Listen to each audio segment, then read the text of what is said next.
Hello and welcome to Afternoon Live. There's our overcast day at the Unico US Bancorp Tower looking over downtown Portland. Welcome to the show. We've got a really fabulous Friday show for you. You know her. Our first guest is the former co-host of Dancing with the Stars and Entertainment Tonight. She's here today with her book, Your Healthiest Healthy, and to share her incredible journey as a breast cancer survivor. We welcome to the show, Samantha Harris is joining us. Samantha, I'm excited to have you on. Thank you so much. Oh my gosh. Well, first of all, you're just awesome. And I've been following you on Instagram and you do great work. And I love Portland. So I'm excited. I have a lot of good friends in Portland. Oh my God. Well, thank you for saying that. And if you follow Samantha on Instagram, it is incredible. I mean, your health adventure, your exercises you do, it's so inspirational. And I think people are wondering, so I watched you from the very beginning, Dancing with the Stars. You know, when you reached out, I'm like, oh my gosh, it's Samantha Harris. And, you know, that was back in the day and with Tom Bergeron. You did such an amazing job. Then Entertainment Tonight, so many other things. Kind of take us through what you've been doing since. Well, I feel really lucky that I had such a wonderful career in TV for so many years. And it's not that I'm not doing that, but really my life pivoted when at 40, I was blindsided by a breast cancer diagnosis.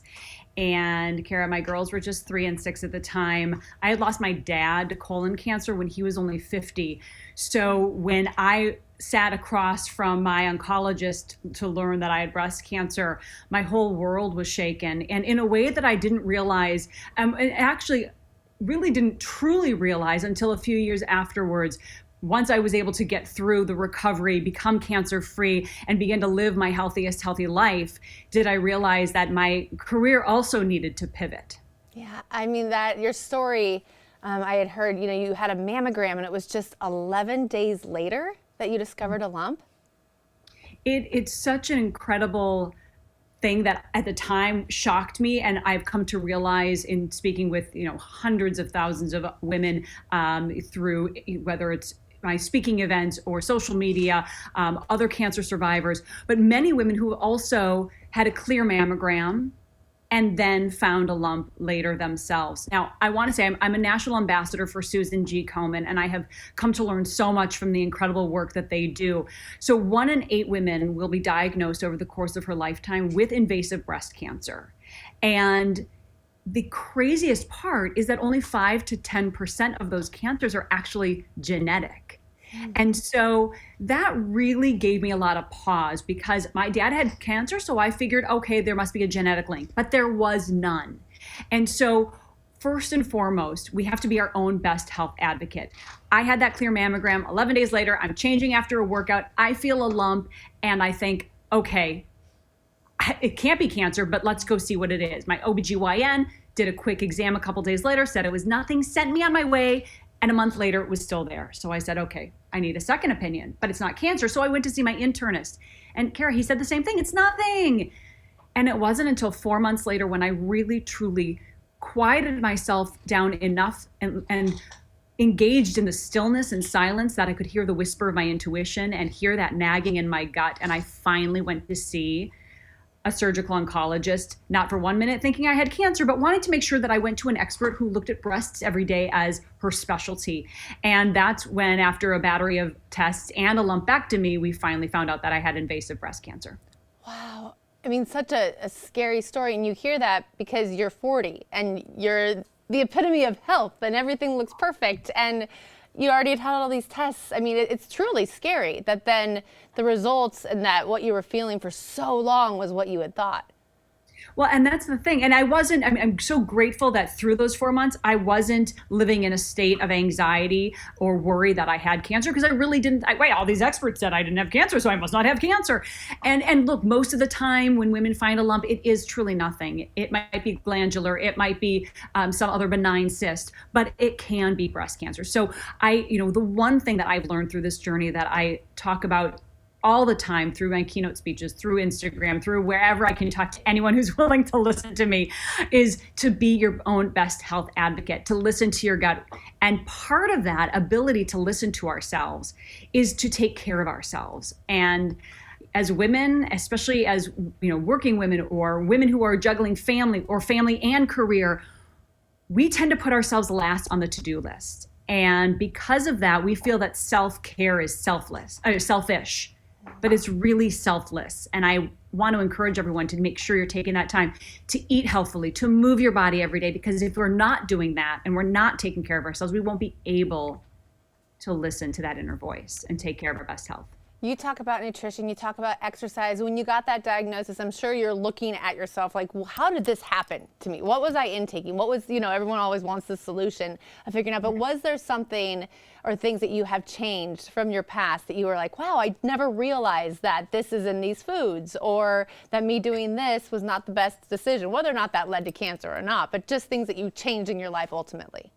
Well, I mean, that's a great question. Absolutely. When I leaned into my journalism background and I dove into every bit of research I could get my hands on, I determined it's really what you put in, on, and around your body that leads to potentially chronic diseases, turns on or off dormant cancer cells that are pretty much living within all of us, and can also lead to the best wellness possible. And so here I was, right? I was thinking I was eating well. I looked good in a dress. My reasoning for working out was extrinsic, not intrinsic. The level of stress in my life was through the roof. I was juggling not just Dancing with the Stars, but also a simultaneous full-time entertainment news job. Oh, and then different things came up at the same time, like being on Broadway or co-hosting the Oscars with Regis, and being, and then I had a baby. So now she's, trying to be a mom and juggling. And it was the silence. I didn't allow myself to have any of that. I didn't allow myself to look at what I was putting in my body. I was sitting in that makeup chair, and I know I say this, and I know I'm looking at you in that makeup chair every single day, being shellacked with gosh knows what kind of chemical bombs of harmful ingredients. But you don't have to be in a makeup chair every day to do that. As women, we're putting on lotions and potions and tonics. We're putting on our favorite makeup.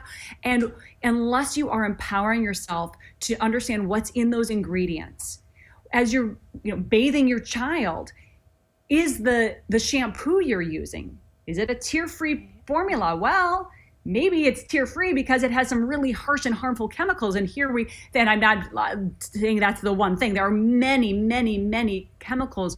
The United Kingdom and the EU and Japan, they ban over 1,300 ingredients as possible carcinogens or known carcinogens and endocrine disruptors. And the US only bans 11. We're getting up to closer to 30. They're working on a little more, but it pales by comparison. So which is why we need to take control and not just take our favorite product because it looks really awesome and works well, but we have a lot of amazing clean, and I know I'm specifically talking beauty right now.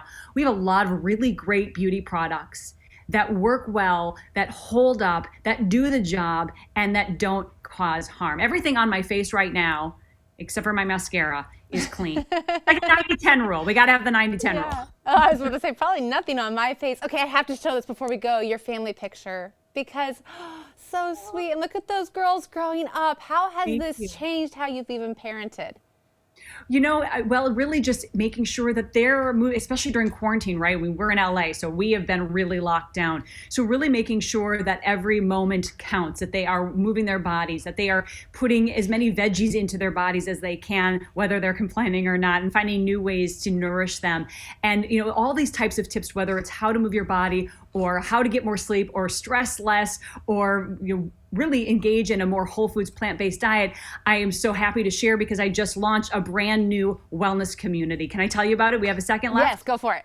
Amazing, amazing. So I just launched the Your Healthiest Healthy community. It's a subscription-based membership.